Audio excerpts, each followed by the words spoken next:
Bonsoir, bonsoir, partagez la vidéo, on va se laisser ce soir. C'est très important, partagez-la, partagez-la. Voilà, partagez-la vite, vite, on va se laisser. Je vais dire la vérité aux uns et aux autres. Le titre, regardez seulement le titre et vous allez comprendre. Partagez la vidéo.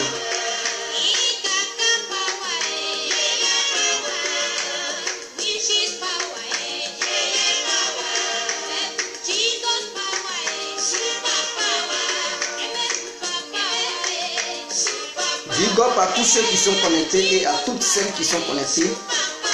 Big up à vous tous. Allez partager la vidéo. On va se dire la vérité.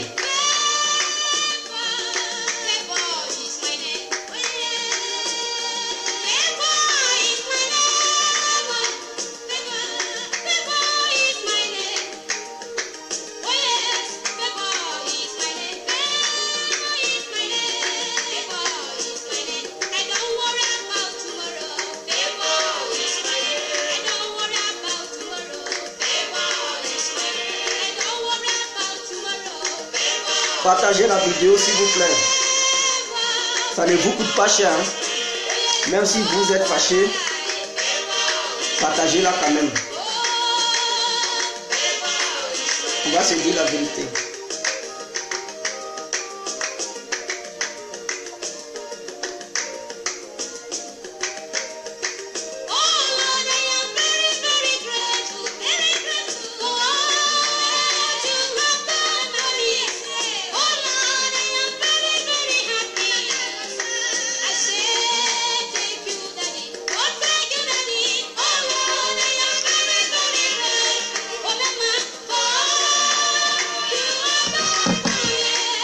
Bon, on va couper la musique. Bonsoir, bonsoir à tous et à tout temps.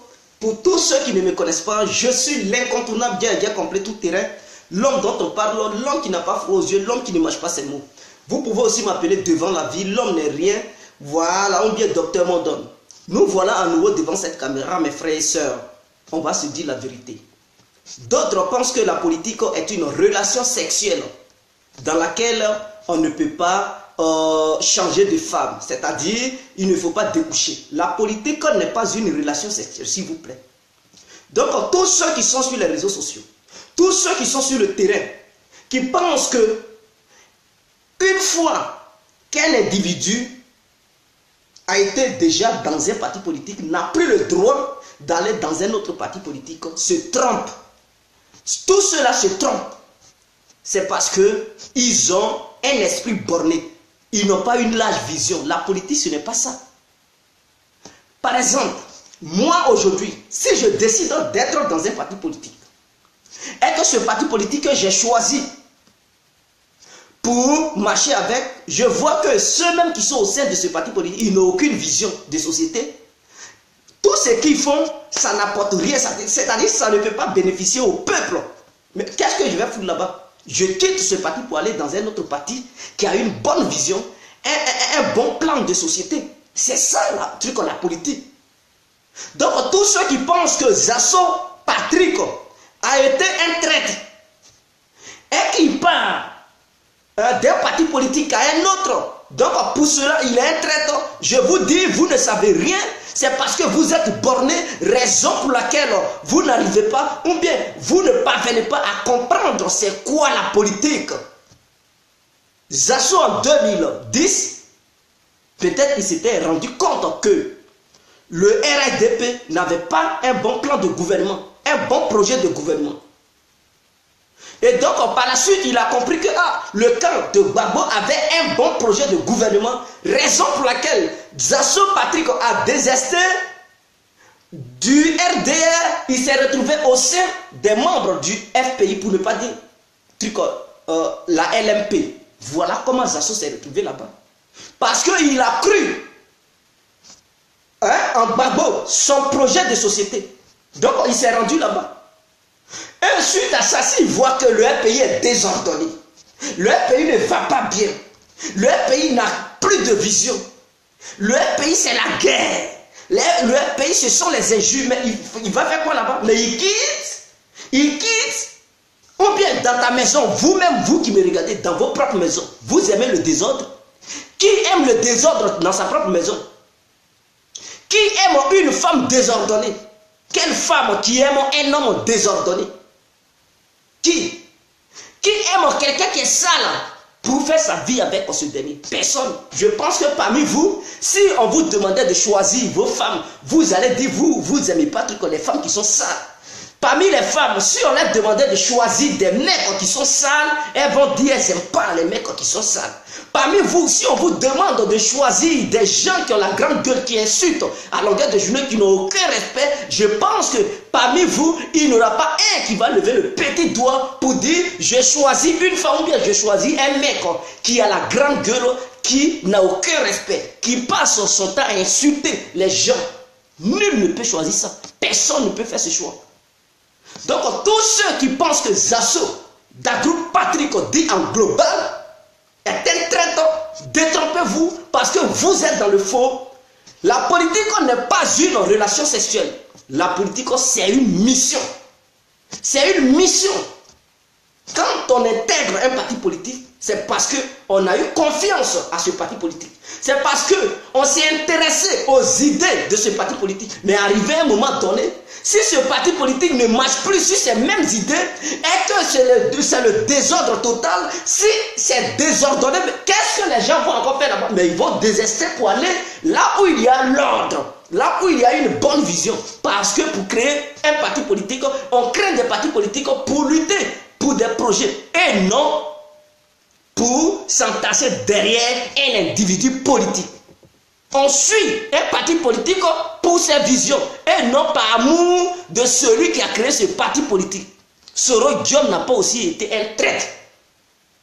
Il n'a pas été un traître, il a été un homme de mission. Ceux qui pensent qu'il était avec Ouattara, il est venu à Gbagbo, non!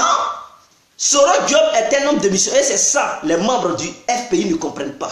Ils sont trop bornés. Ça me fait mal de voir des gens, des intellectuels qui se disent qu'ils ont des diplômes de haut niveau, mais en réalité ça là, la matière grise qui est dedans, ça ne fonctionne pas. C'est poto qui est rempli là-dedans, ça ne fonctionne pas et c'est malheureux.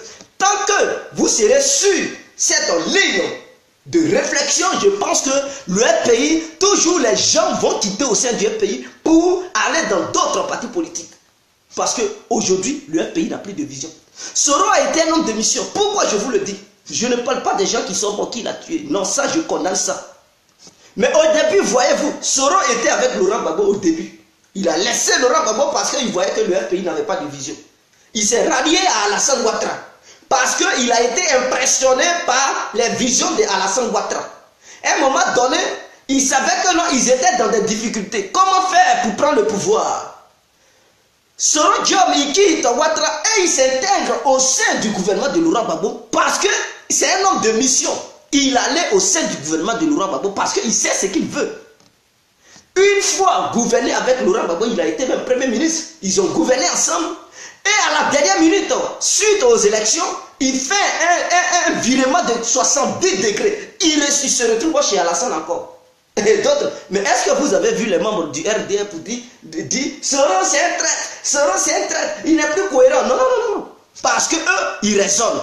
Ils savent que quand quelqu'un fait comme ça, c'est un homme de mission. Il a été en mission. En rentrant dans le gouvernement de Laurent Gbagbo, c'était un missionnaire. Et il a accompli sa mission. Voilà, il est revenu à Alassane. Aujourd'hui, il ne s'attend pas à Alassane. Peut-être la vision de Ouattara ne lui plaît pas trop. Donc, Soro Diom, il veut se rallier au PDCI. Peut-être il est encore attiré par la vision du PDCI. Donc, Soro Diom, ce n'est pas parce qu'il change de parti politique, c'est-à-dire il va de l'autre côté, il quitte, il part ici, que vous allez dire c'est un traître. Il n'est pas un traître, il est un homme de mission et il sait ce qu'il veut dans sa mission. Laurent Gbagbo, à son temps, il a gouverné avec Félix Houphouët-Boigny, s'il vous plaît. Quand le vieux est mort, Laurent Gbagbo a gouverné encore avec Henri Konan Bédié. Quand Bédié a perdu le pouvoir, il a gouverné encore avec Laurent Gbagbo. Cela ne fait pas de lui un traître. Non. C'est un homme de mission. Il sait ce qu'il veut. Il sait ce qu'il veut. Quand Oufou est mort, peut-être il a été impressionné par les idéologies de trucs Henri Konan Bédié. Il s'est rallié à lui. Il a gouverné avec lui. Quand Bédié a perdu le pouvoir, Laurent Gbagbo a vu que non, les idées de Gbagbo lui plaisent. Il allait rejoindre Gbagbo, ils ont gouverné. Gbagbo a perdu le pouvoir, Ouattara est venu. Peut-être ça ne lui plaît pas, donc il est dans son coin, il ne fait plus de trucs à la politique. Est-ce qu'il est dans le gouvernement de Ouattara? Il n'est pas là-dedans parce que peut-être les idées de Ouattara ne lui plaisent pas. Si ça lui plaisait, il allait voir Ouattara pour dire je vais travailler avec toi parce que tes idées me plaisent. Voilà, donc ce sont des hommes de mission, des gens qui font des missions. Mais le FPI pense que la politique c'est une relation sexuelle, là où on fait le sexe, tout. Non. Vous pensez que la politique, vous prenez la politique comme votre copine ou bien votre épouse à la maison? Non. La politique, on n'est pas femme de quelqu'un. La politique, on n'est pas femme de quelqu'un, n'est pas copine de quelqu'un. Donc, on ne peut pas être loyal à un parti politique, non. On est loyal aux idées. On est loyal aux idées et non à des partis politiques, s'il vous plaît. Moi, si tu as des bonnes idées, je suis loyal à tes idées, mais je ne suis pas loyal à toi. Ce sont tes idées qui m'intéressent et non ta personne. C'est pas parce que tu es beau ou bien tu sais parler que je vais être avec toi. Non, tu es beau, tu sais parler, mais tu n'as aucune intelligence, tu n'as aucun projet, mon frère. Je ne fais rien toi. Je ne fais rien avec toi. Il faut être mon ami. Ta tête là, il n'y a rien là-dedans. Tu ne peux pas faire avancer mon pays. C'est pas parce que tu es mon ami et que je t'ai connu, je t'ai vu, tu as grandi, que moi, complet, je vais te suivre. On dirait un poussin qui suce, truc comme sa mère, la poule. Non. Même celui que je ne connais pas, s'il a des idées brillantes, que je vois qu'à travers ces idées, mes petits-enfants vont manger. Tous les petits-enfants des autres vont manger. Mon pays va bien vivre. Mon pays ne va plus connaître la pauvreté. Mon pays sera bien bâti. Mais mon frère, je vais chez lui. Parce qu'en lui, il y a l'espoir de voir mon pays renaître. Ou bien l'espoir de voir mon pays émerger. Et donc, à cause de ces idées, je vais aller dans son parti politique. Et vous allez parler derrière moi. Oh, c'est un traître. Non, je ne suis pas un traître. Je suis loyal plutôt aux idées et non aux individus. Le malheur de l'Afrique, et particulièrement le malheur de la Côte d'Ivoire, c'est parce que les Ivoiriens sont loyaux aux individus politiques et non aux idéologies politiques. C'est ça qui divise la Côte d'Ivoire.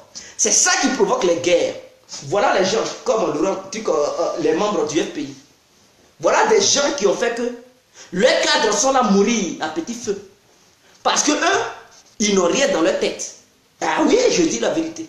Ils n'ont rien dans leur tête. Donc, eux, ils pensent que la politique, c'est une femme. Il faut la marier, il ne faut pas la tromper.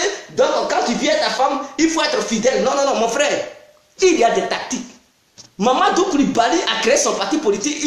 Qu'est-ce qu'ils n'ont pas dit? C'est un traître. Mais mon frère, avec ce parti qui est divisé là, désordonné là, qui va rester là-dedans? Mais c'est parce que ceux qui pensent que la politique est une épouse, est une femme, c'est eux qui sont là-bas. Mais ceux qui sont là-bas, qu'est-ce que vous voyez? Le désordre total. Lui, il a créé son parti politique, il est là-bas. Son parti est bien ordonné. Peut-être ce sont les idées qui lui manquent. Donc si, peut-être dans l'avenir, s'il change et qu'il donne son parti politique à un jeune de diriger ce parti, et que ce jeune a des bonnes idées, vous allez voir, les Ivoiriens vont se rallier à son parti politique et ça va être populaire en Côte d'Ivoire. Ce sont les idées qui lui manquent d'abord. À cause de ça, il n'est pas populaire. Vous qui pensez qu'il est traître, il n'est pas traître. Il est quitté dans le désordre. Parce que nul sur cette terre ne veut le désordre dans sa vie. Quand ta vie est désordonnée, c'est la souffrance. Mon frère, est-ce que vous comprenez? Est-ce que vous comprenez? Afi a été emprisonné 2 ans au nord de la Côte d'Ivoire. Il était dans la même prison, c'est-à-dire dans la même résidence surveillée que le fils de Laurent Gbagbo, appelé Michel Gbagbo, qui est en Côte d'Ivoire en ce moment. Tous les deux sont sortis. Qu'est-ce que les membres du pays ont trouvé à dire? Afi est un traître. Afi est un traître. Mais ils disent jamais que Michel Gbagbo est un traître. Non, ils disent jamais ça. Parce qu'il y avait des choses, des charges qui étaient qui était aussi contre Michel Gbagbo, ainsi que le truc Afi Nguesso. Les deux sont sortis au même moment. Mais ils n'ont jamais dit Michel Gbagbo est un traître. Vous savez ce qu'ils trouvent à dire? Afi a signé un deal pour sortir. Mais vous ne vous posez pas la question aussi. Qu'est-ce que Michel Gbagbo aussi a fait pour sortir? Qu'est-ce qu'il a fait pour sortir? C'est-à-dire, c'est des gens, ils ne raisonnent pas. L'autre a signé un deal, mais l'autre, il a fait quoi? Non, il n'a pas signé un deal parce qu'il est le fils de Gbagbo. Il est le fils de Gbagbo, donc lui, pour sortir, il ne signe pas de deal. Donc, comme l'autre n'est pas le fils de Gbagbo, pour sortir, il lui a fallu des deals pour sortir. Mes frères, vous êtes ingrats. Vous ne raisonnez pas. Qui d'entre vous allez accepter d'être dans une résidence surveillée? Surveillée par des cordonniers, s'il vous plaît, des ferrailleurs. C'est-à-dire des gens qui ont tordu les fers jusqu'à tu vois leurs paumes là. Non, leurs paumes sont sèches, dures. Ils ont tellement attrapé les bacs à balancer, c'est-à-dire des vrais apprentis, des cordonniers qui ont pris des marteaux pour taper sur chaussures. Leurs mains sont dures, tu vois leur coup de poing. Ils finissent de fumer leur drogue, c'est sûr, ils viennent de verser leur colère. Et si ce dernier a eu la chance d'avoir une possibilité de signer un deal pour sortir, vous ne pouvez pas acclamer pour dire, ah, vraiment Dieu merci, parce que votre leader, ou bien l'un de vous, vient d'être libéré. Non, vous ne voulez pas ça. Non, c'est un traître. Il a signé un deal, mon frère. Comme toi, tu ne signes pas de deal, dis à Alassane Ouattara, Ouattara, viens me prendre, amène-moi au nord, dans une résidence surveillée, et mets autour de moi des cordonniers qui sont devenus FSI, des bacamans, ou bien des balanceurs. Ils vont te montrer, je te dis, un jour seulement, tu vas crier, Ouattara, tu es où? Il faut amener papier là, je vais signer le deal pour sortir, je ne peux pas tenir. On te dit, quelqu'un vient du calvaire, il vient de l'enfer. Chacun cherche à sauver sa peau. Et c'est vous qui êtes là. Vous criez, on dirait des trucs, des sifflets sur les réseaux sociaux. Comme vous n'êtes pas des traîtres, allez-y signer pour que vous puissiez remplacer ceux qui sont en prison. Qui parmi vous peut accepter? Qui parmi vous, même Laurent Gbagbo, il cherche aussi un moyen de sortir. Il veut sauver aussi sa peau. Vous pensez que la prison c'est facile? C'est vous qui êtes là à critiquer les gens. Il est traître, il est traître, il est traître. C'est parce que vous n'êtes pas ouvert d'esprit, raison pour laquelle vous souffrez. C'est-à-dire, quand je dis vous souffrez, votre parti politique souffre. Et c'est malheureux. C'est malheureux. Si aujourd'hui, Gbagbo a été transféré à la CPI, si aujourd'hui Blé Goudé a été transféré à la CPI, c'est à cause du comportement des pro-Gbagbo. Ils ne sont pas sages. Ils parlent. Voilà des gens. Mais je me pose des questions. Voilà des gens qui ont perdu déjà le combat d'avance. C'est-à-dire, ils avaient l'armée à leur disposition. Ils avaient tout, c'est-à-dire les jeunes patriotes, ils étaient autour d'eux. L'armée, les généraux, les commandants, les officiers, et j'en passe.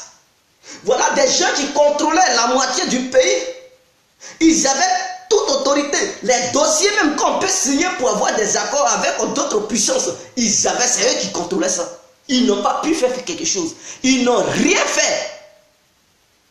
À leurs yeux, on les a bottés comme ça, ils ont chuté les cuits, ils sont tombés là-bas. Au moment où l'armée n'est plus à leur disposition, ils ne contrôlent plus rien, c'est-à-dire les jeunes patriotes qui les supportaient hier ne les supportent plus aujourd'hui. Ce n'est qu'une minorité. Gbagbo n'est plus majoritaire en Côte d'Ivoire. Il est devenu minoritaire. Il est devenu minoritaire en Côte d'Ivoire. Ceux qui vous soutenaient, ils ne vous soutiennent plus. Maintenant, vous jouez les dangereux. Voilà des gens qui ont déjà perdu le combat. Ils sont faibles. Mais il faut croire aux gens que non, c'est eux qui sont les plus forts du pays. Vous n'êtes plus les plus forts. Vous êtes les moins forts du pays. Ils se comportent comme s'ils étaient des gaguerres. Non, quand tu perds, il faut savoir marcher. Il faut savoir se comporter. Même si tu as raison, et que lui qui est en face de toi, il est plus fort, et que tu sais que si ta bouche parle, il va damer ses coups de poing, mon frère, il faut savoir parler. Même si tu as raison, tu demandes souvent pardon. Même si vous ne voulez pas demander pardon, mais sachez parler quand même. Mais non, ils sont au Ghana, et c'est eux qui font des déclarations comme un pays pour dire on va faire coup d'état. Mais vous pensez que quoi? Ouattara, ils viennent, c'est-à-dire il y a eu une crise profonde en Côte d'Ivoire. Deux camps se sont affrontés. Des gens sont morts. Ils ont arrêté votre leader, Laurent Gbagbo, plus certains généraux de la Côte d'Ivoire. Ils les ont enfermés. D'autres généraux et commandants ont fui pour sortir du pays. Au lieu de rester tranquille au Ghana, et commencer à faire la diplomatie, en fait que l'autorité ghanéenne, plus d'autres autorités africaines, puissent apaiser la situation en Côte d'Ivoire pour ne pas que leur leader soit condamné à vie ou bien être transféré à la CPI. Non, messieurs ne veulent pas, mesdames ne veulent pas. Voilà dans quoi ils sont. Ils prennent des caméras, ils ont une feuille, voilà, ils sont en tenue, on va frapper le pays, on va faire coup d'état. Et les abeilles, ils font des déclarations. Ils sont dans des sales coups. Mais vous pensez que quoi? Mais Ouattara, il va se dire, ah, comme Laurent Gbagbo est sur mon territoire, raison pour laquelle vous voulez m'embêter, vous voulez faire coup d'état pour le libérer. Attends, je vais l'amener chez les Blancs. Comme ça, vous allez partir à La Haye là-bas pour aller le libérer. Faire coup d'état, truc en Hollande. Voilà ce qui a poussé Ouattara. Ça l'a précipité, il l'a amené là-bas. D'autres, certains, les Soro et tous, ils l'ont appuyé. Ils ont envoyé Laurent Gbagbo à la CPI. Allez-y faire un coup d'état là-bas maintenant. Comme ça, s'il n'est pas chez moi, s'il n'est pas en Côte d'Ivoire, vous n'allez plus me fatiguer. Voilà ce qui a encore poussé Ouattara à lancer des mandats d'arrêt internationaux contre vous. Il a commencé à arrêter les CKCK qui, eux aussi, au lieu de rester tranquilles, voilà quelqu'un encore, ils prennent l'avion, ils cherchent quoi au Mali, ils partent. C'est-à-dire ils sont dans des coups pour faire un coup d'état, pour renverser Ouattara. Les Bleus Bouddha aussi, ils sont au Ghana là-bas, au lieu de rester tranquilles, voici des gens, ils prennent des caméras, ils font des sons audio. Je suis prêt à comparaître devant la CPI. Je suis prêt à aller témoigner. Je n'ai pas peur. Voilà des gens. On dit, ok, comme tu n'as pas peur d'aller témoigner à la CPI, on va t'arrêter, on va t'envoyer là-bas, tu vas témoigner là-bas. Et Ouattara trouve un accord avec l'autorité ghanéenne, on l'arrête à la DST, il fait quelques mois là-bas, et après on le balance à la CPI. Voilà, parce que vous n'êtes pas intelligent. Vous n'êtes pas intelligent, vous n'êtes pas cultivé. La politique, on n'est pas un couple, mes frères. Ce sont les intérêts, la vision. La politique, c'est il faut épouser les visions et non des personnes. Vous pouvez aimer Laurent Gbagbo tant. Vous pouvez aimer Ouattara tant. Vous pouvez tant aimer truc Soro Diop. Vous pouvez tant aimer truc Black Goudé. Mais si ces derniers n'ont aucune vision pour arranger la Côte d'Ivoire, s'ils n'ont rien dans leur tête, ils n'ont pas un bon projet pour l'avenir de nos enfants et l'avenir de notre pays, et qu'il y a quelqu'un qui n'est pas connu, qui a des bons projets, qui sont des projets de béton, qui proposent bien aux Ivoiriens, mais on va aller le voter, on va aller le voter, vous pensez que quoi même? Regardez en Amérique, Donald Trump. Je prends un exemple terre à terre. Donald Trump était un truc démocrate. La preuve en est que il avait même battu truc en campagne pour Obama. Avec les interventions de Donald Trump, Obama, lui, il est démocrate là. Donald Trump avait battu campagne pour Obama. Il avait même voté Obama. Il avait même battu campagne pour Clinton. Tout ça là. Mais aujourd'hui, il est quoi? Il est président de quoi? Des États-Unis. Et il est dans quel parti? Il est dans le parti appelé truc républicain. Il est dans le parti républicain. Avez-vous déjà entendu un Américain dire Donald Trump est un traître? Non. Et même, il y a des démocrates qui l'ont voté. Pourquoi? Parce que sa vision et son projet de gouvernement arrangeaient l'Afrique, truc en Amérique. Ils ont cru en lui. Ils n'ont pas vu la traîtrise. Parce qu'on ne parle pas de traîtrise, on parle de vision. Si les démocrates qui sont là, ils n'ont aucune vision, et que Donald Trump a été séduit par la vision des républicains, et par la fin, vers la fin, s'il s'est rallié aux républicains, et que parmi les candidats des républicains, s'il a été sélectionné pour représenter les républicains et toute l'Amérique, parce que sa vision était bien. Aujourd'hui, il est président des États-Unis d'Amérique. Républicains ou démocrates, eux tous, ils soutiennent Donald Trump. C'est ça la politique. On ne suit pas un individu. Prenons le cas de Emmanuel Macron. Emmanuel Macron, il a gouverné hier avec comment il s'appelle, François Hollande. Il était ministre de François Hollande. Mais à la dernière minute, il a fait quoi? Il a démissionné. Parce qu'il voyait que la politique de François Hollande n'était plus bien. Ça n'allait plus arranger les Français. Et lui, Emmanuel Macron, il n'aimait pas ça. Il n'a pas aimé, il n'a pas approuvé. Il a démissionné et il a créé son mouvement pour dire qu'il est dans le milieu. C'est-à-dire il rassemble les socialistes et les républicains. Et il a créé son mouvement. Aujourd'hui, il a été élu président de la République de la France. Et il est là. Avez-vous déjà attendu Hollande dit c'est un traître? Avez-vous déjà attendu Nicolas Sarkozy dit c'est un traître? Non. Parce qu'il avait une bonne vision. Il avait des arguments. Il a proposé quelque chose qui a séduit les Français. Démocrates ou républicains ou quoi, aux socialistes, ils ont tous, même il y a des membres du FN, c'est-à-dire Front National, qui ont voté même Hollande, Macron. Parce qu'ils n'ont pas regardé la beauté de Marine Le Pen. Ils n'ont pas regardé la beauté de Nicolas Sarkozy. Ils n'ont pas regardé la beauté de trucs. Comment il s'appelle même là? Lui qui parle là, lui qui parle toujours, qui avait promis aux membres du pays, vous dites, ouais, s'il devient président, il va la libérer là. Il va libérer Gbagbo là. Ils n'ont pas regardé tous ces leaders. Ils ont regardé qui avait une bonne vision. Et raison pour laquelle on fait des débats télévisés. On ne fait pas des débats télévisés pour regarder la beauté des leaders. On fait des débats télévisés pour regarder qui propose mieux, qui a un bon plan pour le peuple et le pays, qui peut défendre le pays, qui peut créer des emplois, qui peut mettre le peuple à l'aise, qui peut lutter contre le chômage. C'est ça on regarde et on écoute. Qui a un bon système social, qui a un bon système économique, un bon système militaire, sur tous les plans. On écoute, lui qui te séduit, tu peux le voter. Mais en Afrique, c'est pas ça. C'est-à-dire votre leader même, que vous êtes amoureux de lui, il parle, il ne dit rien. C'est lui, je veux, c'est lui. C'est voilà des gens, des ignares comme ça. Voilà, ils sont nuls, vos leaders que vous avez sélectionnés, vous avez choisi, vous êtes amoureux d'eux. Ils ne proposent rien de bon, mais vous êtes derrière eux. Et vous voulez que l'Afrique évolue. Voilà des gens. Je suis baboïste, je suis soroïste, je suis ouattaraïste, je suis bédiéiste, je suis blégoudéiste. Et puis ils sont sur les réseaux sociaux. Vous n'avez pas honte. Je suis panafricain, n'importe quoi. Des panafricains qui ont déjà leur leader de choix, qui ont déjà choisi un parti politique. Vous êtes des cyberactivistes militants. Et non des cyberactivistes. C'est-à-dire vous êtes des cyberactivistes partie prenante. Qu'est-ce que je vais dire ce mot-là? Vous êtes des militants vidéoman. Des militants vidéoman et non des cyberactivistes. Un cyberactiviste, c'est quelqu'un qui se bat contre un système. C'est quelqu'un qui se bat pour des visions. C'est quelqu'un qui se bat pour l'injustice sans partie prenante. Mais vous prenez des partis et vous dites non, vous êtes des cyberactivistes. Vous n'êtes pas des cyberactivistes. Vous êtes des militants partis prenants. C'est tout.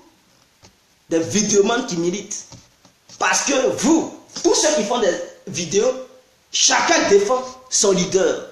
Chacun est là défend son leader et c'est ce que vous faites. Nous qui parlons de façon générale, de façon globale, on nous traite de traite. Quel est ton parti? Il y a des gens qui nous envoient des messages. Toi-même, tu supportes qui même? Tu supportes quel leader? Voilà des gens comme ça, ils n'ont rien compris du monde. Tu supportes quel leader? Qui est ton leader même? Tu es dans quel parti politique? Il faut nous dire. Toi, tu n'as même pas de parti politique. Tu es partout. Voilà des gens, des traites. Voilà, parce que vous n'êtes pas intelligent. Vous pensez que quand on n'a pas un parti politique, on est un traite. Voilà des gens. Mais réveillez vos consciences. Réveillez vos consciences. Donc, si Gbagbo a été amené à lancer le pays, c'est à cause des déclarations d'Abbaye. Et les petits coups que les Damana Pika, les Kone Katina voulaient faire depuis le Ghana, c'est ça qui a précipité, qui a poussé le gouvernement à les envoyer. Au lieu de négocier, non, vous voulez imposer la force. Or, pourtant, vous n'avez pas la force. Vous aviez déjà perdu la force depuis que votre pouvoir a chuté. Maintenant, vous voulez toujours montrer les muscles. Vous n'avez pas pu faire quelque chose devant l'armée française. Et c'est au Ghana, vous pensez que le gouvernement gagné va faire quoi à la France? Le gouvernement gagné va faire quoi à la France? Non, le Ghana va nous aider à déstabiliser Ouattara. Le Ghana va faire quoi? C'est une puissance militaire. Le Ghana est une puissance militaire. Vous ne savez pas que Ouattara est soutenu par la France. Donc tout ce que vous allez faire, les Français vont vous mater. Avez-vous oublié que l'ONU n'est pas encore parti? Est-ce que vous avez oublié? Avez-vous oublié que l'ONU est toujours en Côte d'Ivoire? L'ONU est toujours là. L'ONU est des trucs au Ouattara. Donc, qu'est-ce que vous pouvez faire? Vous allez trouver les forces onusiennes sur votre terrain. Et le Ghana peut faire quoi? Le Ghana peut faire quoi à l'ONU? Le Ghana peut faire quoi à la France? Vous devez comprendre ça. Est-ce que vous êtes des gamins pour qu'on puisse crever votre tempo pour mettre des paroles là-dedans? C'est sur Ghana vous comptez. Le Libéria vous comptez. Mais ceux-là, ils ont déjà déstabilisé le Libéria. Le Libéria n'a pas pu se défendre. Le Ghana, là, ne peut rien faire contre les puissances. Quand les puissances luttent, les petits pays, comme les pays africains, ne parlent pas. Parce que nous ne sommes pas puissants. Voilà pourquoi on demande aux uns aux autres de s'orienter dans le domaine scientifique.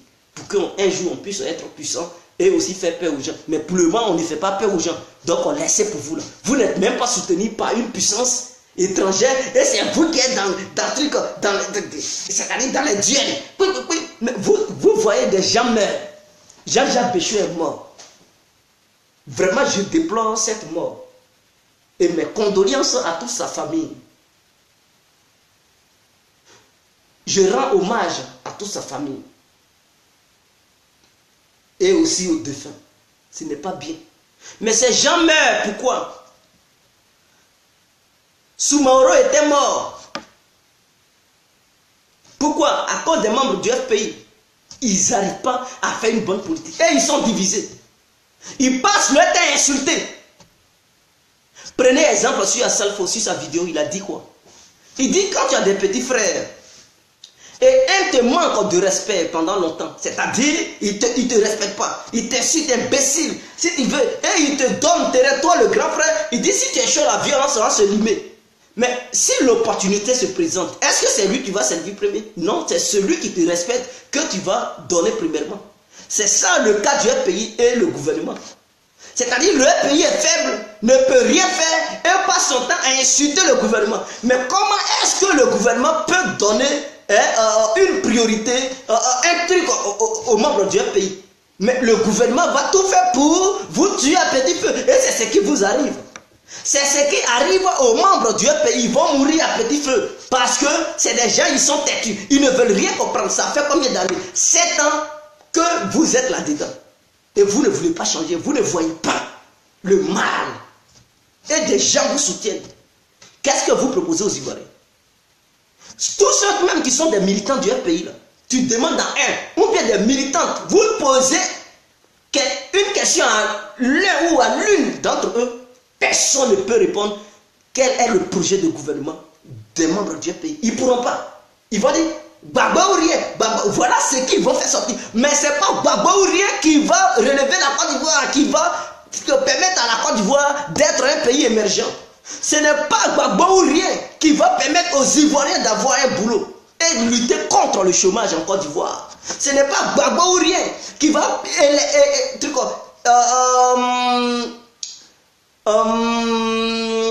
donner un logement à chaque Ivoirien et chaque Ivoirienne.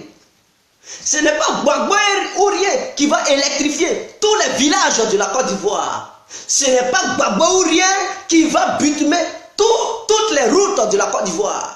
Ce n'est pas Gbagbo ou rien qui va donner un bon prix au cacao de la Côte d'Ivoire. Ce n'est pas Gbagbo ou rien qui va donner un bon prix à la nacade de la Côte d'Ivoire. Ce n'est pas Gbagbo ou rien qui va fixer le prix du caoutchouc, c'est-à-dire l'éveil en Côte d'Ivoire. Ce n'est pas Gbagbo ou rien qui va donner le prix du kilogramme du palmier à huile. Ce n'est pas Gbagbo ou rien qui va créer des entreprises en Côte d'Ivoire. Ce n'est pas Gbagbo ou rien, ce n'est pas Gbagbo ou rien. C'est ce que vous allez proposer aux Ivoiriens. C'est ce que vous avez dans vos crânes. C'est ce que vous avez comme vision. C'est ce que vous faites dans les actes qui vont permettre à la Côte d'Ivoire et à ses fils, ainsi qu'à ses filles de se relever et être fiers d'être Ivoiriens ou bien Ivoiriennes. Vous nous emmerdez avec Gbagbo ou rien. On en a marre. On a marre de le voir être à la CPI. Mais ce n'est pas une raison pour embêter les Ivoiriens, pour fatiguer les Ivoiriens avec un Gbagbo ou rien. Est-ce que vous êtes intelligent? Est-ce que vous êtes intelligent? Est-ce que pour faire la politique, on a besoin de crier? Est-ce que pour libérer Gbagbo, on a besoin de crier sur tous les plans? On a besoin d'insulter les gens, les mecs c'est même des trucs, en injuriant les gens, c'est ça qui va libérer Gbagbo. On vous demande de faire la politique. La politique doit être accompagnée par la diplomatie. C'est ça on appelle politique. Ce n'est pas en restant là, crier, mais non, je ne négocie pas, je ne fais rien. C'est pas ça la politique. Bas d'ingrat que vous êtes. Vous ne savez rien et vous voulez que militer. Et c'est vous qui traitez les autres de trucs.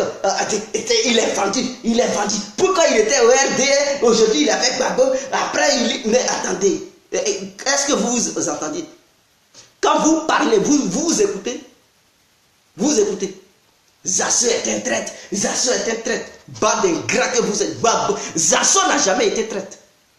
Zasso a été un bon homme de mission. Il a été un missionnaire.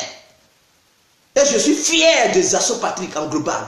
Sa mission a été accomplie. Il a fait ce qu'il devrait faire.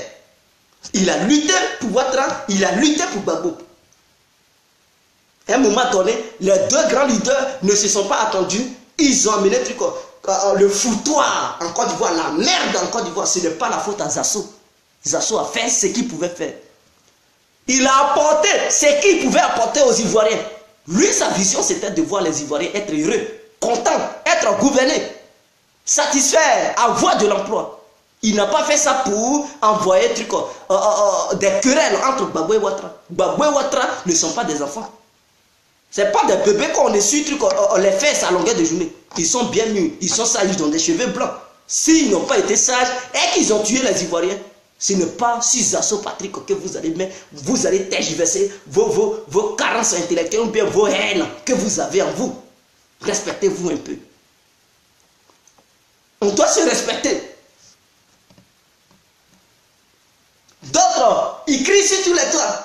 Parce que Gbagbo a été condamné à 20 ans de prison ferme depuis la Côte d'Ivoire. C'est-à-dire, la CPI n'a pas encore pris sa décision, mais l'État ivoirien l'a déjà condamné. Donc, si jamais aujourd'hui Gbagbo a été libéré, si jamais il arrivait que la CPI libérait Laurent Gbagbo, une fois Gbagbo sur le territoire ivoirien, il sera condamné à 20 ans de prison. Et vous savez ce que d'autres disent? Non, si la CPI libère Gbagbo et qu'il part en Côte d'Ivoire, que Ouattara le condamne, on va casser prison, on va le libérer. Ah, vous avez force. Vous avez force. Commencez, on va voir d'abord. C'est-à-dire, Simone Gbagbo souffre là. Elle souffre. Vous n'avez même pas encore cassé pour la libérer. Et c'est Gbagbo, vous allez libérer. Vous étiez où Gbagbo, il était en prison là-bas, il était enfermé. C'est devant vous, ils l'ont pris pour l'amener à la CPI. Vous n'avez pas pu faire quelque chose. Et vous avez eu quoi? Vos gros yeux et vos larges bouches pour crier et couler les larmes. Waouh, waouh. Et les larmes ont coulé. Vous n'avez pas pu faire quelque chose. Ce n'est pas maintenant si on le libère et qu'il rentre en Côte d'Ivoire. Si votre l'enfermement, ce n'est pas là, vous allez le libérer. Vous allez encore avoir vos larges gueules et vos gros yeux pour pleurer et faire tomber les larmes. C'est tout ce que vous pouvez avoir. Vous ne pouvez rien faire. Alors, arrêtez de caquer, arrêtez de bluffer. Je vous dis la vérité. Il faut dire, je vous dis ce que vous êtes. Vous avez la gueule, mais vous n'avez pas le courage. Vous avez la grande gueule, mais vous n'avez pas de courage. Et quand tu sais que tu n'as pas de courage, tu fais quoi? Tu négocies.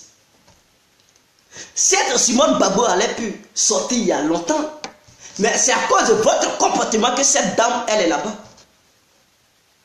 On peut condamner quelqu'un, lui donner une liberté provisoire, plus son suicide. On lui donne des conditions. Aké Oubo a été condamné. Je ne sais pas si c'est à 10 ans de prison ou à 20 ans.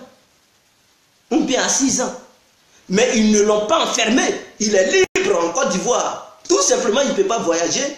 Et il y a des conditions, il ne peut pas faire certaines choses. Mais il vit en Côte d'Ivoire, il vit en famille. Si vous aviez négocié, ou bien si vous négociez maintenant, dès maintenant, le gouvernement de Ouattara peut aussi dire, bon Simone, tu es condamné à 20 ans. Il ne faut pas oublier, madame, mais on te donne une liberté provisoire. Et il y a des choses que tu peux faire et des choses que tu ne peux pas faire. Voilà.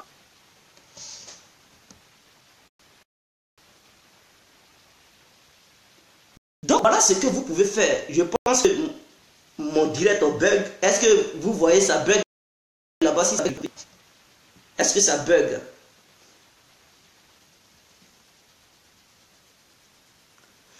voilà ce que vous pouvez faire. Mais vous ne voulez rien faire. Et à cause de vous, à cause de votre comportement, vos collègues qui ont été arrêtés meurent. Et c'est vous qui êtes là, accusé. Non, n'accusez pas. Vous avez été en guerre. Votre a gagné la guerre. Il a mis certains d'entre vous en prison. Il a le plein droit. Il a gagné la guerre. Dans ce monde, quand tu gagnes, c'est toi qui décides. C'est toi qui écris l'histoire. Ou bien vous ne savez pas. Vous ne savez pas. Ceux qui ont fait la deuxième guerre mondiale, là, ceux qui ont gagné, c'est eux qui ont écrit l'histoire. Ce n'est pas l'Allemagne qui a écrit l'histoire. L'Allemagne a perdu. L'Allemagne n'a pas écrit l'histoire. C'est les autres qui ont écrit. L'Allemagne n'a fait que exécuter. Quand il y a eu la traite négrière, la traite négrière et la colonisation en Afrique, les Occidentaux ont gagné. C'est eux qui ont écrit l'histoire des Africains. C'est eux qui ont tracé des lois. C'est eux qui ont fait nos constitutions. Comment on doit diriger. C'est eux qui nous ont imposé la démocratie. Donc dans ce monde, vous devez comprendre, il y a des règles. Quand tu gagnes, c'est toi qui décides. C'est toi qui traces. C'est toi qui fixe la route à tenir. Vous avez perdu et c'est vous qui voulez décider. Ça ne peut pas marcher comme ça. Depuis le monde a été créé, lui qui gagne, c'est lui qui décide. Regardez dans le Coran, regardez dans vos Bibles. On dit c'est Dieu qui a créé, c'est Dieu qui a décidé, c'est lui qui décide. Quand vous le voyez dans la Bible, c'est lui qui décide là-bas seulement. Quand vous prenez le Coran, c'est lui qui décide là-bas seulement. Donc, toi qui es faible, il faut savoir négocier. Il ne faut pas te montrer les durs. Sinon, si tu te montres les durs, toute ta famille va mourir autour de toi.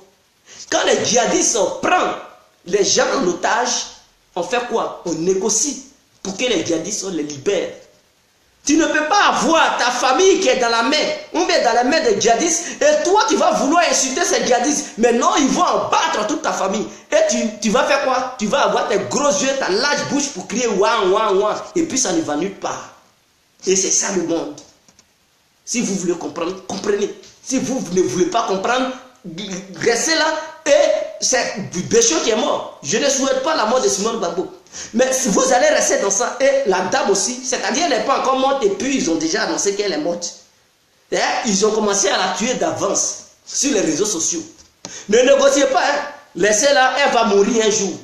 Elle va mourir et vous allez voir. Non, votre traite est mauvais, tu tues. Et puis ça ne va nulle part. Et d'autres encore vont mourir.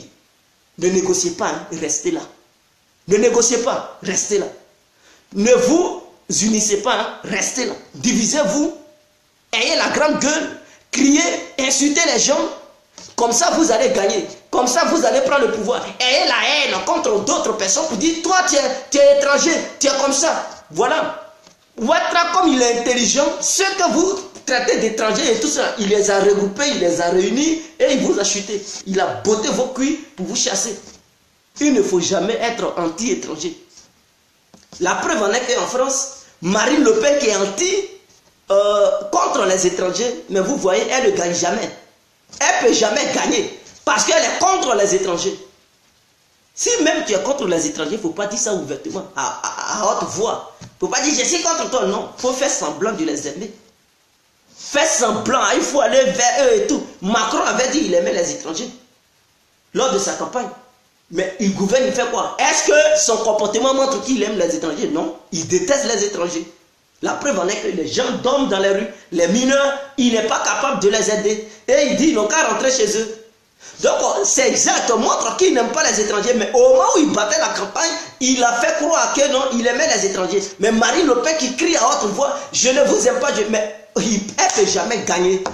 Parce que les étrangers font aussi gagner quelqu'un. On peut aussi utiliser les étrangers pour renverser aussi ton pouvoir. C'est très important. Le monde du pays devrait être intelligent. Et vous, voilà des gens qui n'ont même pas l'intelligence en eux. Je prends un exemple. Les membres du pays, ils détestent tellement les membres du RADP, c'est-à-dire les militants, ils détestent les djoulas. De façon générale, il n'y a pas d'ethnie djoula, mais nous en Côte d'Ivoire, les nordistes, on dit en un mot, on dit les djoulas. Donc plusieurs ethnies regroupées, on les traite de djoulas, il n'y a pas de souci. Si on vient au pouvoir, vous allez nous sentir, voilà des gens, des militants du FPI qui tiennent ces discours. Et quand nous les autres parlent, toi tu es étranger, tu es un Mauritanien. Comme s'ils connaissaient mes parents. Tu as enlevé le nom de Djedjéou. Tu as volé, voilà comment vous volez, non. Comme si toi tu connaissais mes grands-parents. Mais là, il n'y a pas de débat ici. Voilà des gens qui veulent lutter contre le système impérialiste. Et ils pensent que, dans leur vision, ils pensent que, en écartant une partie de la population ivoirienne, ils peuvent parvenir à lutter contre ce système. Voilà des gens. C'est-à-dire, quand tu es intelligent, tu ne peux même pas penser ça un instant.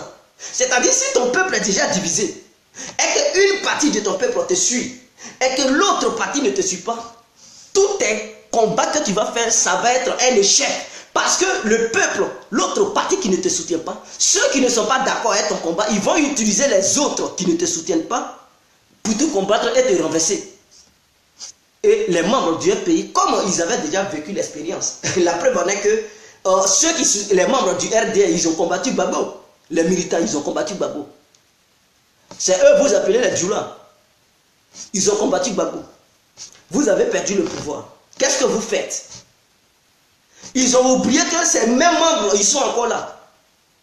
Et que non, maintenant, comme on a perdu le pouvoir, quelle politique on doit faire? Comment on doit faire pour que ceux qui nous ont combattus hier, on puisse les ramener dans notre camp, ou bien on puisse leur faire comprendre nos idéologies. Peut-être ils n'ont pas compris, raison pour laquelle ils nous ont combattus et on a chuté. Mais les idées qu'on avait, c'était pour tout le monde, le bien-être de tout le monde. Donc, comment on doit faire pour leur expliquer ça? Peut-être qu'ils ne comprennent pas bien, raison pour laquelle ils nous combattent. Donc, on va utiliser une autre stratégie pour leur faire comprendre les idéologies du FPI. Et non les haïr, mais les aimer, s'approcher d'eux, les convaincre pour qu'ils puissent comprendre la vision du FPI. Mais non, ils refusent cela. Voilà des gens, non, vous allez nous sentir. Mais en faisant comme ça, comment ceux-là, ils vont vous faire confiance? Comment est-ce qu'ils vont comprendre? Ils peuvent comprendre que non, vous êtes là pour combattre pour le bien-être de tous les Ivoiriens, sachant bel et bien que vous les détestez. Donc eux, ils vont vous détester toujours. Et n'oubliez pas, si vous prenez le pouvoir, tant que vous ne réussirez pas à les convaincre, mais ces mêmes blancs qui les ont utilisés vont encore les utiliser pour vous renverser. Et ça, c'est clair. Ou bien un autre leader va quitter quelque part, il va encore les utiliser pour vous renverser. Il faudrait que ça soit clair. Ça, ce sont les règles de la nature. Tant que vous ne comprenez pas ça, mais vous allez toujours rester dans vos bêtises. Et donc, en tant que des vrais intellectuels, ils devraient penser à ça, étudier sur ça. Quelle stratégie on va mettre en place, nous les membres du FPI, pour convaincre ceux du Nord? Qu'est-ce qu'on doit faire? Est-ce qu'on doit prendre un candidat du Nord, c'est-à-dire bien aimé, quelqu'un qui est influent au Nord là-bas, pour tout faire pour le convaincre, pour qu'il puisse être le président du FPI? Comme ça, les membres du Nord, ils vont avoir confiance à ce dernier et eux tous, ils vont intégrer le truc au sein du FPI afin qu'ensemble, on puisse mener le combat. Ou bien, on va rester sur notre position pour dire, c'est BT qui doit diriger le FPI. Et puis, les membres du Nord, ils vont toujours avoir peur pour dire, ah, les BT, si c'est un BT, c'est pour tuer les nordistes. Donc, s'ils prennent le pouvoir, ils vont nous tuer. Alors, chers nordistes, si ceux-là, les membres du FPI viennent au pouvoir, prenons les armes pour les combattre, ne les laissons pas diriger paisiblement. Et ils vont avoir toujours cette idée. Pour moi, je pense que les membres du FPI devraient étudier sur un truc. C'est-à-dire, regardez au nord là-bas, quelqu'un qui est sage, qui ne fait pas partie du RADP, ou bien, même s'il fait partie du RADP, qui est influent, comment vous pouvez faire pour le convaincre? Celui que les nordistes écoutent, pour le ramener au camp du FPI. Et celui-là, il va créer des groupes parlementaires au nord là-bas pour convaincre ses frères nordistes. Et les membres du FPI vont être en contact avec les nordistes, causer avec eux. Et voilà, de la manière dont vous avez créé les parlements et Agora, pourquoi ne pas créer ces genres de groupes au nord? Et sélectionner des nordistes qui vont mener cette bataille au nord pour convaincre les nordistes. Et ensemble, comme ça, ils vont comprendre votre truc en philosophie, votre politique. Et comme ça, ils vont plus se laisser manipuler par des gens venant par une puissance étrangère pour dire prenez les armes, non.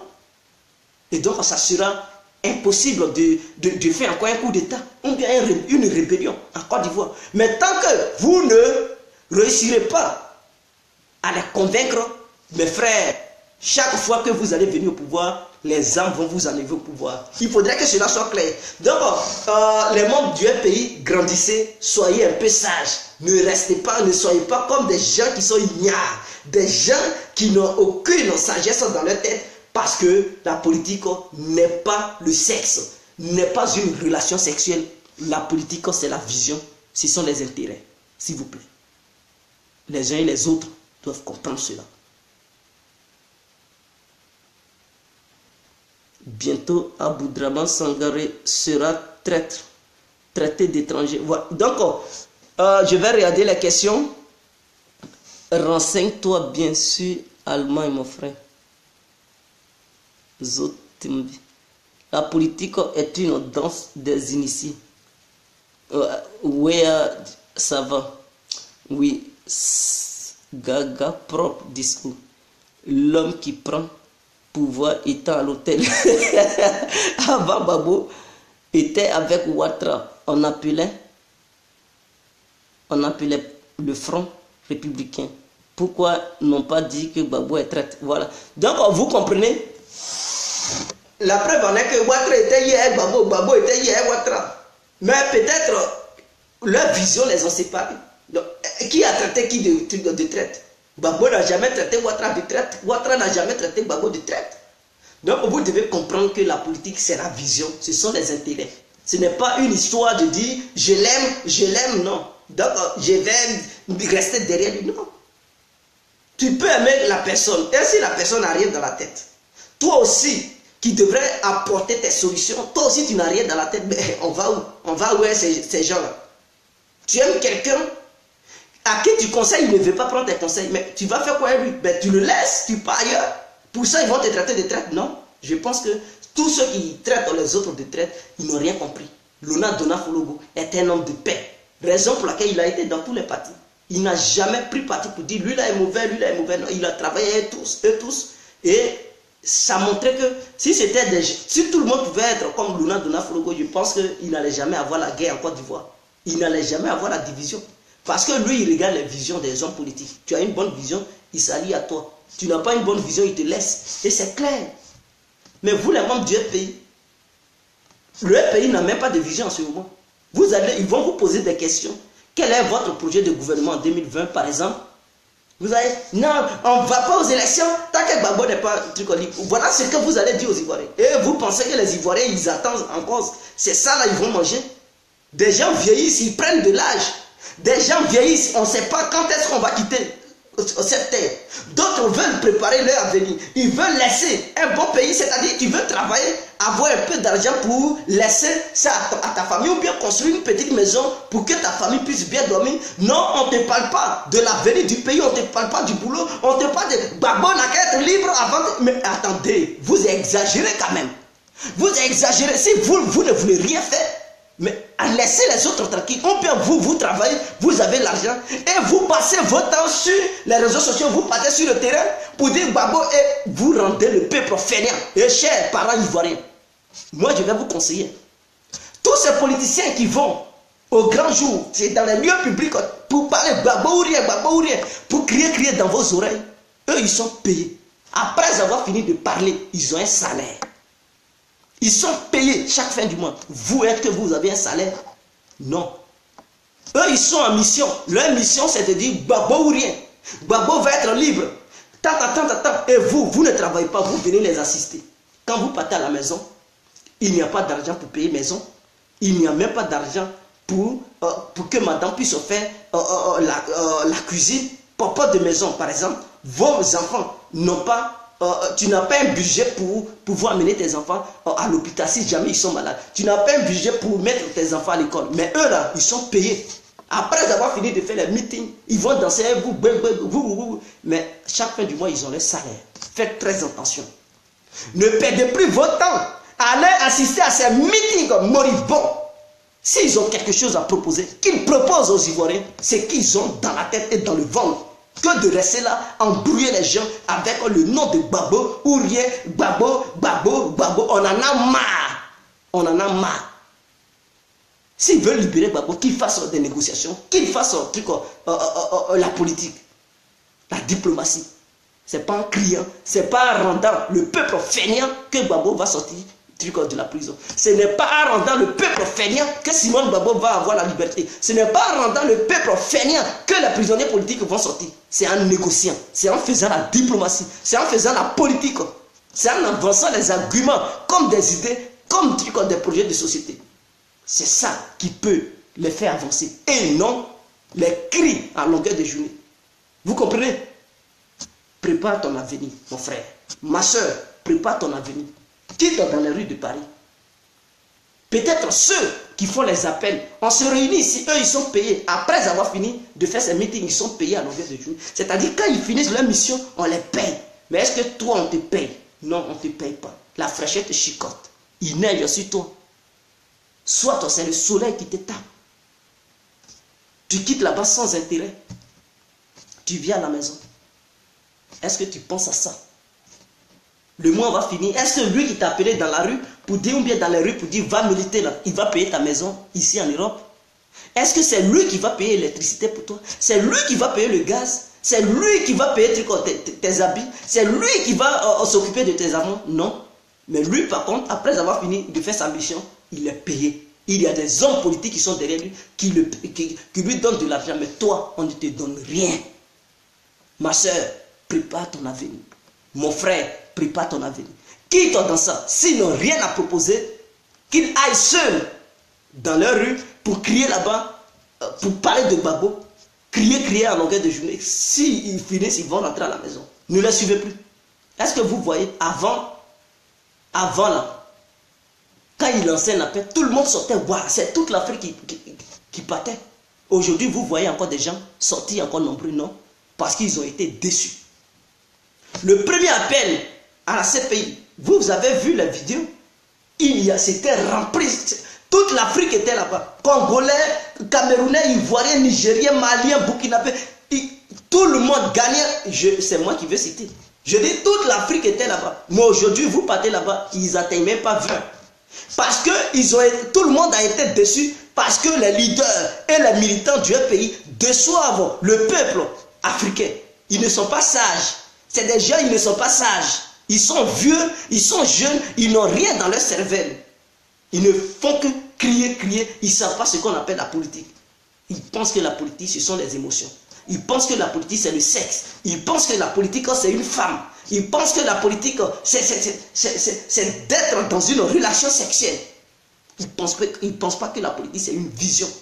Ce sont les idées, ce sont les actions, ce sont les actes. C'est l'humilité. Ils ne comprennent pas ça. Moi, ce que j'ai à vous dire, si vous voulez insulter moi, mais je parle à mon peuple africain.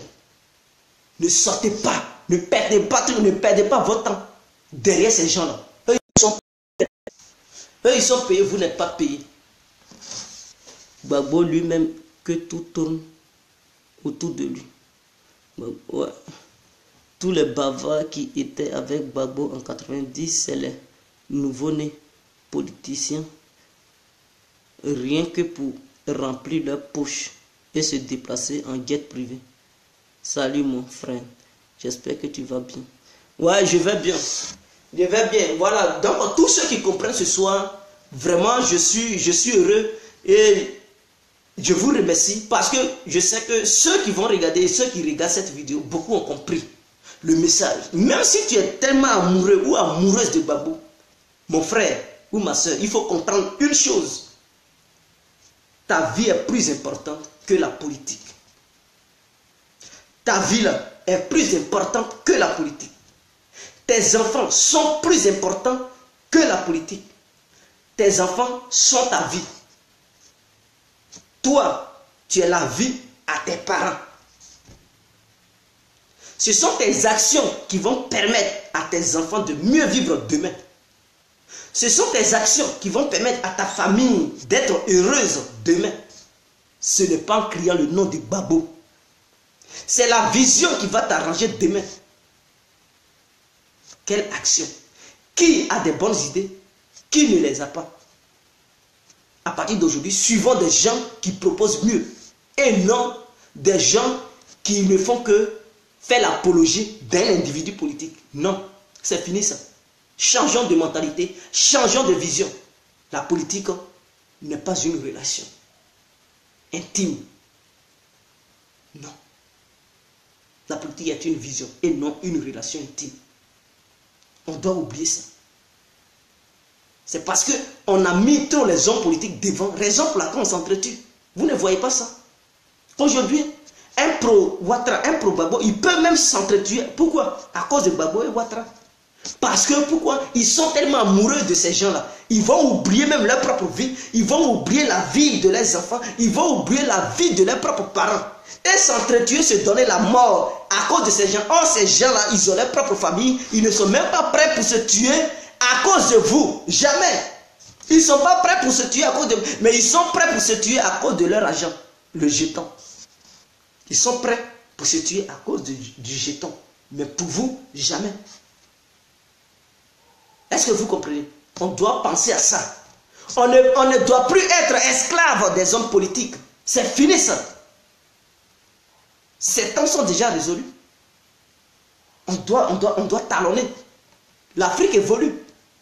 L'Afrique évolue. C'est comme avant, les gens ils militaient pour l'indépendance de l'Afrique. À un moment donné, ils ont eu ça. Vous comprenez? Les gens militaient pour la démocratie, à un moment donné, ils ont eu. Donc, nous aussi, cette mentalité, on doit laisser ça. Faire la loi des hommes politiques, on doit quitter ça. C'est fini ça. On doit projeter la vision ailleurs. Si on fait ça, je vous le jure, les hommes politiques vont changer. Ils ne vont plus se comporter de la manière dont ils se comportent. Parce qu'ils vont savoir que le peuple voit clair. En Europe où vous vivez là, avez-vous déjà vu un Européen se tuer à cause d'un homme politique? Non, ils s'en foutent. Avez-vous déjà vu un Européen faire la guerre parce que son candidat a perdu? Non. Ici en Europe, par exemple, en France, regardez comment ça se passe. Je ne sais pas si c'est François Fillon. Il était aux élections présidentielles. Il était dans le lot. Mais cette histoire de veste est sortie. Il y avait des gens qui le supportaient. Cette histoire de veste est sortie, mais eux tous, ils ont tourné le dos. À François Fillon, ils l'ont laissé. C'est-à-dire, les Français, eux, ils s'en foutent des hommes politiques. Ce sont des idées qui les intéressent. Mais à un moment, s'il y a un scandale sur toi, ils t'en pardonnent. Vite fait, parce qu'ils s'en foutent. Eux, ils regardent leur vie, leur avenir. Ils se disent, mais lui, là, il n'est pas encore président, il paye déjà des vestes qui sont chers. Mais s'il devient président, il va détourner l'argent. Donc, l'amour qu'ils avaient, non, il y a longtemps, il laisse ces gens-là. Et ils font encore un autre choix. C'est comme ça. Nous, Africains, on doit faire ça. Mais non. Africain, quand il est amoureux de quelqu'un, quand il adore un leader, c'est-à-dire le leader n'a qu'à faire un génocide sur son peuple, ils s'en foutent. Ils sont toujours derrière lui. Parce que pour eux, ils aiment ce leader. Ils ne regardent plus les idées de ce leader. Non, ils sont prêts à tout. C'est ça la différence entre le noir et le blanc. Si les gens nous traitent de singes, voilà ça. S'ils nous traitent de sous-hommes, voilà ça. Parce qu'on ne connaît rien. Politique, on crie, mais on ne sait pas ce que c'est que la politique. Il faut être initié pour faire la politique. Il faut comprendre. Et arrêter vos histoires de traite. Jasso Patrick n'est pas un traître. Mamadou Koulibaly n'est pas un traître. Afi Ouguessan n'est pas un traître. Afi et Sangaré, ils se battent. Ce sont les idées qu'ils font sortir. C'est vous qui ne savez rien, c'est vous qui ne comprenez rien. Raison pour laquelle vous êtes comme des esclaves. Sinon, entre les deux, qui vous devez regarder? Vous regardez les idées de l'un et l'autre. Qui a des bonnes idées? Qui propose quoi pour les Ivoiriens? Qui a un bon plan de gouvernement? Une vision pour la jeunesse, une vision pour le pays. Vous savez pourquoi Gbagbo ne parle pas? Pourquoi il n'intervient pas? Parce que Gbagbo, lui, il veut que tout tourne autour de lui. Gbagbo aime la popularité. Il aime le Nord. Le nom, il aime le nom. Donc, il sait que même depuis là où il est, il peut faire une interview, intervenir pour dire, je demande à tous mes militants et à mes militantes de se réunir autour d'Afi et Sangaré, ou bien autour de Sangaré et d'Afi, ou bien comme tous ces deux-là, ils sont divisés, et que mon fils, Michel Gbagbo, il est libre, je demande à tout le monde de se réunir autour de Michel Gbagbo. pour mener la lutte. Mais moi, j'ai affaire à la justice. Je vais régler ça avec la justice. Il sait que s'il dit ça, tous les militants et les militantes, beaucoup vont s'arranger de l'autre côté et ils vont oublier son nom.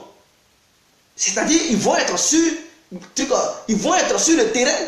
Ils vont commencer à faire la politique et son nom sera écarté. Mais lui, Gbagbo, il ne veut pas que son nom soit écarté. Il ne veut même pas que les gens l'oublient. Donc, pour ça, il reste muet. Comme ça, il y a la division. Les deux se battent. Afi et Sanga, ils se battent. Et lui, il est là. Comme ça, tout va tourner autour de lui.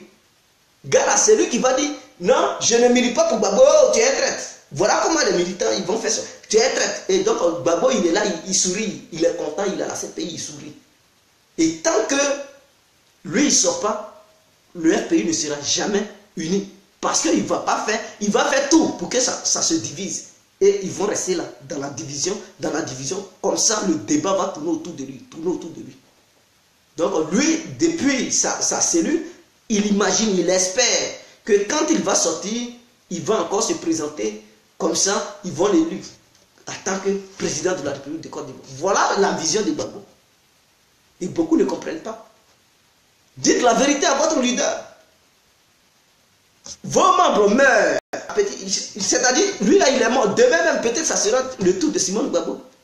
Et vous allez encore crier. Ça sera encore le tour d'un autre leader. Quand vous allez finir de perdre tous vos leaders, c'est là que vos yeux vont voir clair. Pour le moment, vous ne voyez rien. C'est-à-dire, les gens qui meurent là, bon, ça ne vous dit rien. Parce que ceux que vous pensez qu'ils sont vos dieux, l'un d'entre eux n'est pas encore mort, donc cela ne vous fait ni froid ni chaud.